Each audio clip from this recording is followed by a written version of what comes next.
brought to you by V-Guard. નાઇટમાં તમામ મહત્વપૂર્ણ સમાચારો આપના સુધી પહોંચાડવા છે, પરંતુ સૌથી પહેલા વાત કરવી છે રાજકોટની કે જ્યાં જસદણના ગોખલાણા ગામે ખોરાકી ઝેરની અસર જોવા મળી છે। માતાજીના માંડવા દરમિયાન તમામ લોકોએ પ્રસાદ લીધો હતો અને ત્યારબાદ 400થી વધુ લોકોને ફૂડ પોઈઝનિંગની અસર જોવા મળી છે। સાંજે માતાજીના માંડવામાં પ્રસાદ લીધા બાદ આ અસર જોવા મળી।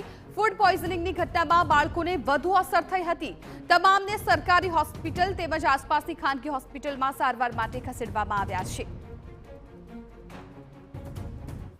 કાલે રાત્રે માતાજીને માંડવો ગોખલાણા ગામમાં હતો, એમાંથી અમુક ફૂડ પોઈઝનિંગ થતા રાત્રે દર્દી દાખલ થયા છે।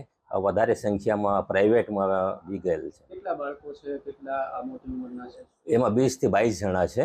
અત્યારે બધી કંટ્રોલમાં છે, કોઈને કાંઈ તકલીફ નથી। માતાજીના માંડવાનું જાહેર આયોજન કરેલ હતું, એ દરમિયાન પ્રસાદીનું આયોજન કરેલ, એમાં બપોર દરમિયાન પ્રસાદી લીધેલ અને એ દરમિયાન ગામમાં 350 થી 400 ગ્રામજનો અને વધારે પડતા બાળકોને આ ફૂડ પોઈઝનિંગની અસર જણાતા તાબડતોડ રાત્રે જસદણ આરોગ્ય કેન્દ્રને સંપર્ક કરતા એમને 2 ટીમ જસદણ આરોગ્ય કેન્દ્રએ ગામડે મોકલેલ અને અહીંયા તાબડતોડ બધા બાળકોને હોસ્પિટલાઇઝ કરેલ છે।